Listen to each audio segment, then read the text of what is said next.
A história do petróleo no Brasil é interessante. A primeira coisa que a gente tem que se dar conta é que o Brasil é um país gigantesco. Nós temos em bacia sedimentar, porque o petróleo só dá em bacias sedimentares, como a gente sabe. São 6,9 milhões de quilômetros quadrados no Brasil de bacia sedimentar entre mar e terra. Grosso modo, é aproximadamente a área de bacias sedimentares que há nos Estados Unidos. É evidente que a história do petróleo nos Estados Unidos começou muito antes. Nós chegamos a essa história bem mais tarde.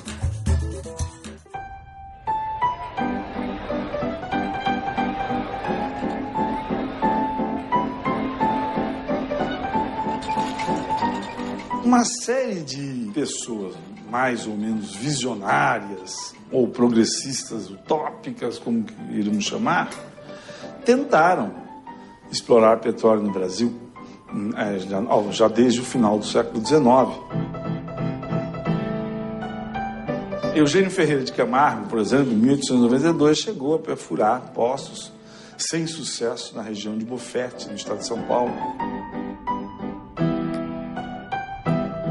No início do século XX, procurar petróleo ainda era uma aventura. Em 1930, em Lobato, na Bahia, Manuel Inácio de Bastos e Oscar Cordeiro, alertados por uma briga entre fazendeiros por causa de uma certa sujeira escura na água, suspeitaram da existência de petróleo na região. Os dois pediram, então, auxílio ao recém-criado Departamento Nacional de Produção Mineral. E não obtiveram nenhuma resposta, a não ser uma carta do Ministério dizendo que eles não passavam de impertinentes, chamando de impertinentes aqueles que queriam explorar petróleo. A ideia de que o Brasil era um país essencialmente agrário começa a cair por terra na década de 30. É o fim do Estado oligárquico e o início de um novo sentimento nacionalista.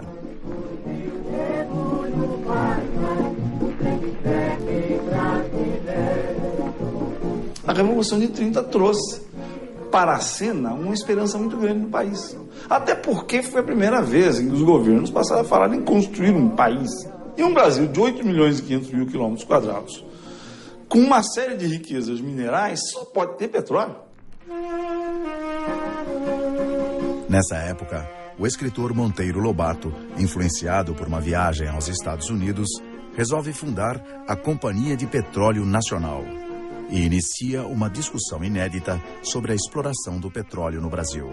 Ele era um intelectual com sentimento brasileiro muito arraigado, muito forte, e que pela sua inteligência, pelo seu conhecimento do mundo, percebia o grande jogo internacional. E queria liberar o Brasil disso, e queria que o Brasil fosse, explorasse o seu próprio petróleo. Só mesmo em 1939 é que, após muita insistência, o governo brasileiro resolveu ir fundo lá na região de Lobato, na Bahia, e abriu o primeiro poço com eficiência, com alguma rentabilidade, né? Enquanto isso, Monteiro Lobato fazia uma forte campanha contra a intervenção do Estado nessa atividade, porque ele dizia não, temos que fazer como nos Estados Unidos, onde a iniciativa privada é que fez com que desse certo a exploração petrolífera lá. Mas ele mesmo não conseguiu apoio, porque a chamada iniciativa privada brasileira era também muito conservadora e muito voltada para a produção agrícola, né? O que havia sim, era as companhias, grandes companhias estrangeiras. Mas Lobato era violentamente contra a presença de capital estrangeiro nessa atividade que ele reputava como essencialmente nacional. Chegou até a ser perseguido pela polícia política da ditadura do Estado Novo, justamente porque ele denunciava que o Estado Novo tinha chamado técnicos norte-americanos para ver se tinha petróleo. A Constituição promulgada no Estado Novo garantia a riqueza do subsolo nacional em mãos brasileiras.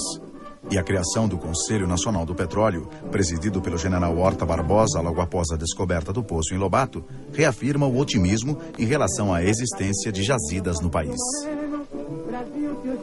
Mas com a renúncia de Getúlio Vargas em 45, assume a presidência o general Eurico Gaspar Dutra, que encampa o polêmico Estatuto do Petróleo, gerando grande discussão nacional.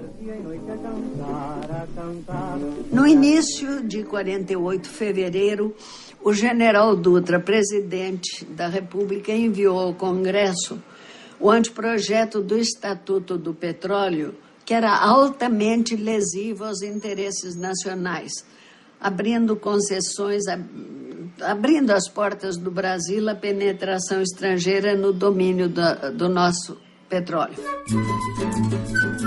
A reação dos meios militares, acadêmicos e políticos foi imediata, alcançando grande apoio popular naquela que ficou conhecida como a campanha do Petróleo é Nosso. É impressionante como parecia fermento, como a campanha cresceu e se desenvolveu, atingindo o povo de norte a sul.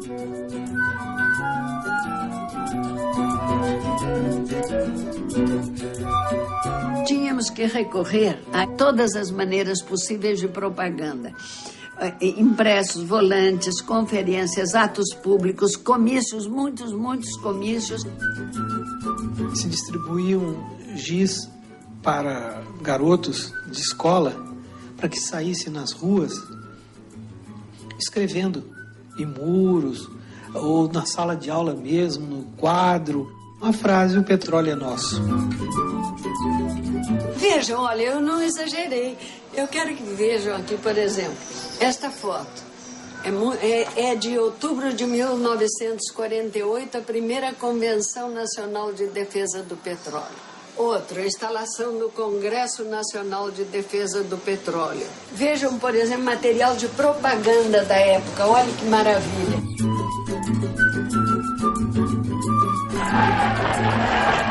Em 1951, eleito pelo voto popular, Getúlio Vargas retorna à presidência da República e a campanha do Petróleo é Nosso ganha seu maior aliado.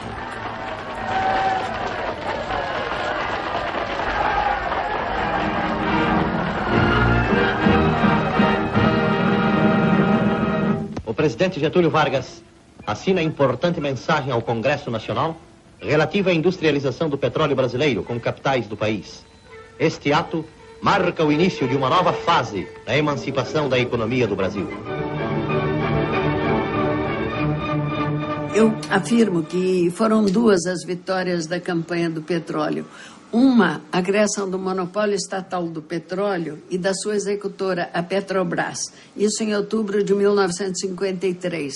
E outra, que eu acho importantíssima, que foi a criação de uma mentalidade nacionalista no país, que até hoje funciona, está atuante na defesa da nossa economia e da soberania nacionais. Mas, por outro lado, teve um lado extremamente negativo, que foi estatizar, digamos, o risco da busca. E eu dou um dado que é extraordinariamente surpreendente. Enquanto nos Estados Unidos, você, ao longo desses 150 anos de história do petróleo, você perfurou 4,5 milhões de poços de petróleo, o Brasil, até hoje, em toda a sua história petrolífera, da primeira sonda até hoje, perfurou cerca de 22 mil poços. 22 mil para 4,5 milhões. Esse número diz algo sobre o nosso modelo.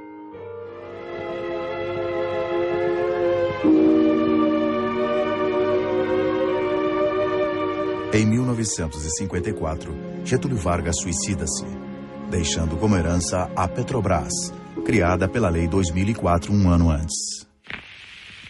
Povo sem o seu petróleo é povo sem liberdade.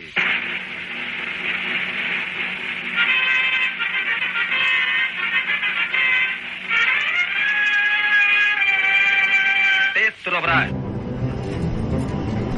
O Brasil passa a ter uma empresa detentora da exclusividade de exploração do petróleo.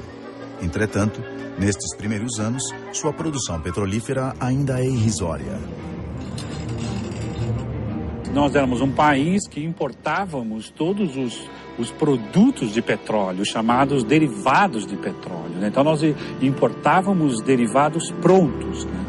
A Petrobras é criada, nós tínhamos no país a primeira refinaria, que era a refinaria Landulfo Alves, em Mataripe, no estado da Bahia, e a Petrobras começa a tentar substituir essa importação de derivados, no mínimo se tornando então uma refinadora de petróleo.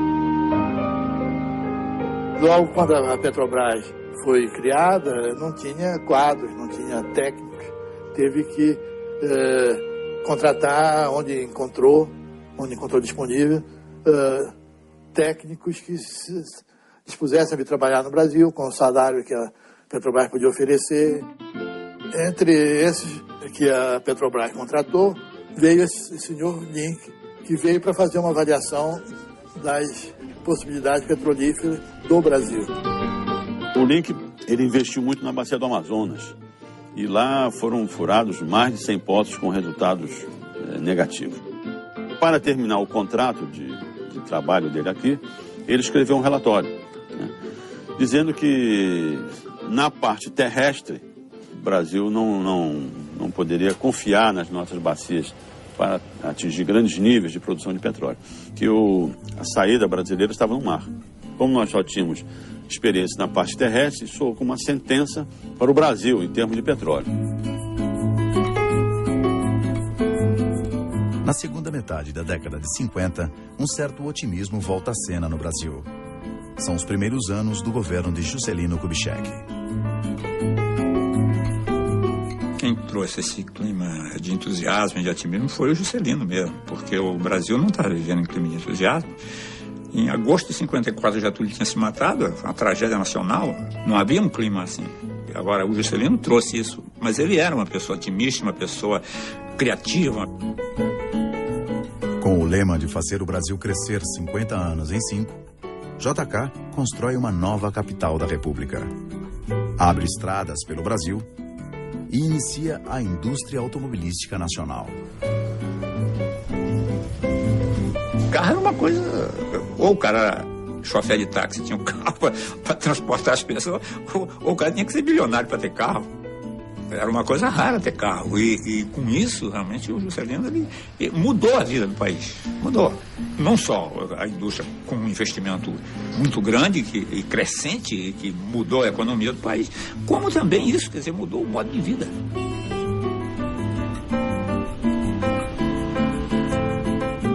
Automóvel queima petróleo. Começamos a fabricar gasolina.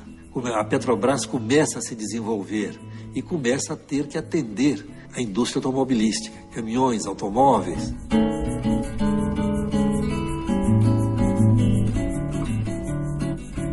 E tudo isso aí, então, vai aumentando o consumo de combustíveis e aumentando a produção nacional.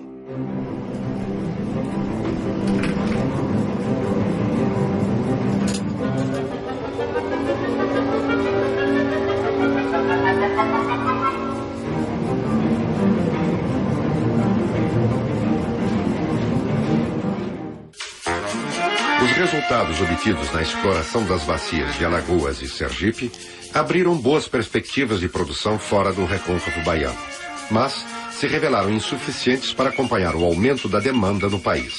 A Petrobras e o Brasil viviam um dilema. Para onde caminhar?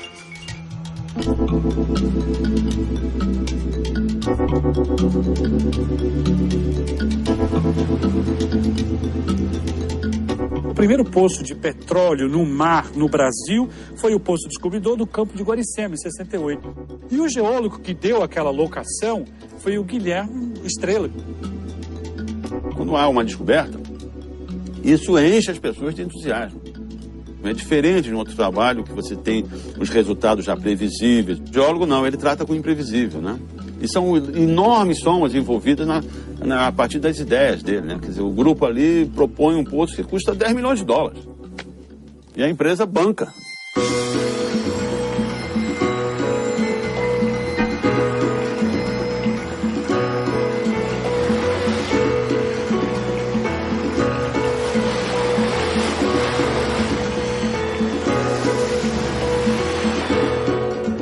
década de 70, a opção pelo mar começa a ganhar força.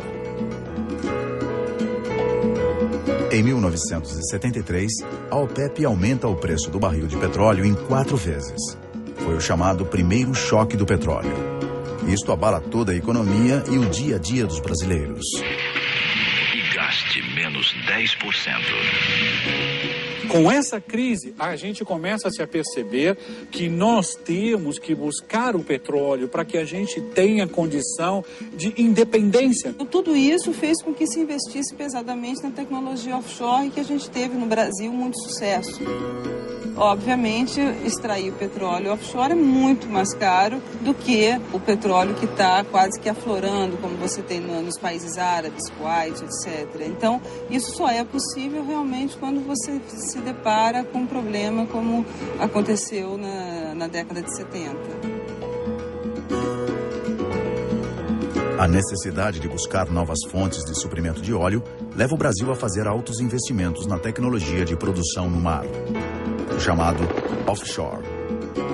Em 1975, pela primeira vez na história do país, foram descobertas imensas jazidas localizadas na Bacia de Campos, Rio de Janeiro.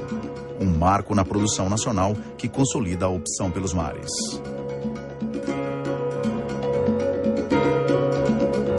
As pesquisas geológicas e geofísicas mostraram que a Bacia de Campos se estendia para águas chamadas profundas, acima de 200, 300 metros. E tínhamos que então desenvolver tecnologia que não existia no mundo para águas profundas, né? Esse foi o grande desafio. Havia toda uma discussão sobre se a Bacia de Campos era realmente muito produtiva, se era viável economicamente. A Petrobras provou na prática, né, a viabilidade e a rentabilidade da Bacia de Campos graças ao seu forte incremento tecnológico, né? Passou a dar aula de tecnologia de exploração em águas profundas, em plataforma e tal, para todas as empresas do mundo. Quer dizer, passou a ser um padrão de desenvolvimento tecnológico. Muita grana, né? Muito dinheiro foi colocado nisso.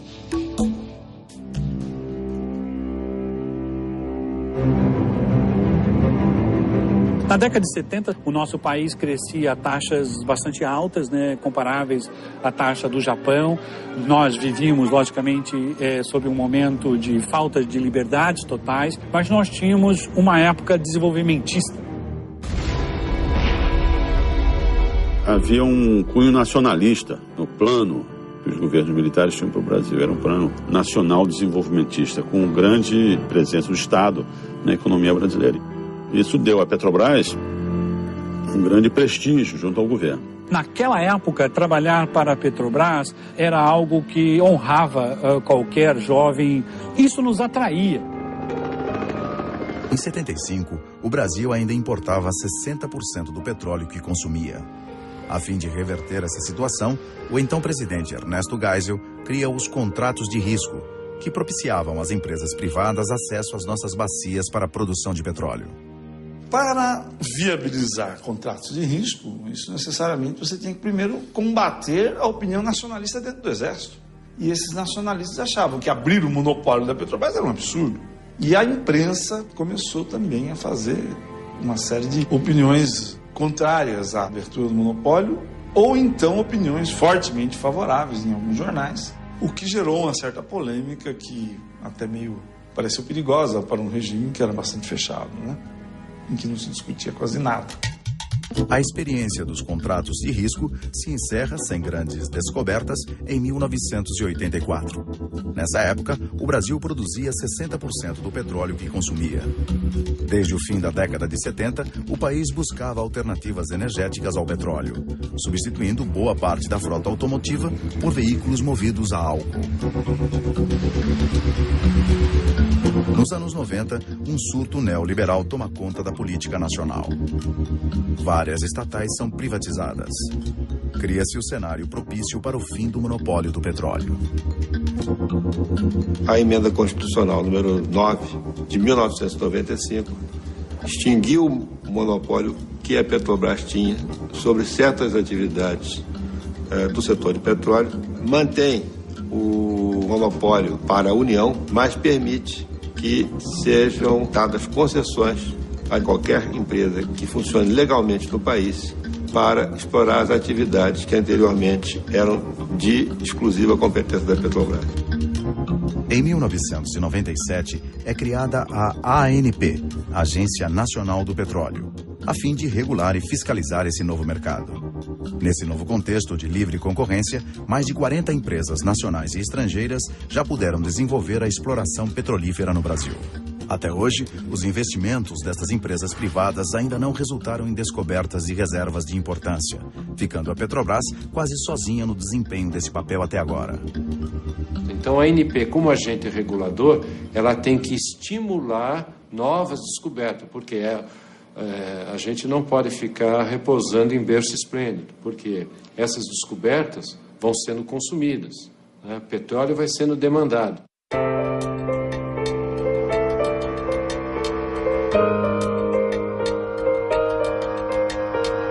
Na virada do século, o petróleo ainda é a força motriz da economia e da sociedade mundial. No início do século XXI, o Brasil já produz 90% do petróleo que consome. Nos estados do Rio de Janeiro, Bahia, Rio Grande do Norte e Espírito Santo, a produção petrolífera brasileira já está historicamente consolidada. A perspectiva é de que novas reservas sejam descobertas em São Paulo, Alagoas, Sergipe e na região amazônica, abrindo um novo horizonte para a indústria de petróleo no país. O sonho brasileiro da autossuficiência petrolífera parece estar cada vez mais próximo. Permanece o desafio de aumentar as reservas brasileiras de petróleo e gás.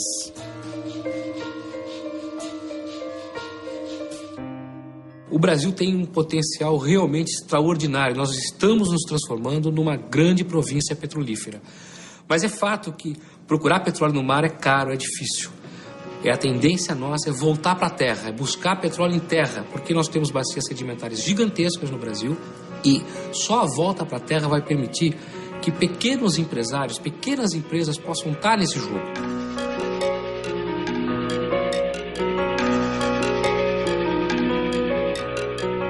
Eu sou da época em que comemoramos alcançar a meta de 100 mil barris por dia. E hoje produzimos 1.600.000 barris por dia.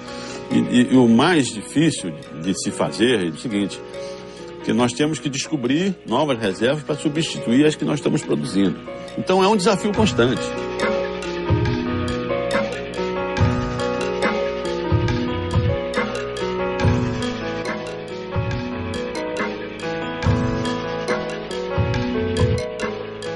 Se você pensar que nós temos brasileiros lá na Amazônia, que nós temos brasileiros 200 quilômetros costa fora, em cima de uma plataforma, que por maior que seja, é minúscula, frente a toda aquela imensidão que cerca, ou nós tenhamos brasileiros dentro de refinaria, onde processos extremamente críticos e arriscados ocorrem, ou brasileiros aqui dentro do Simples, apesar do melhor, de ser muito mais agradável, mas onde o desafio está presente, tudo isso é fascinante.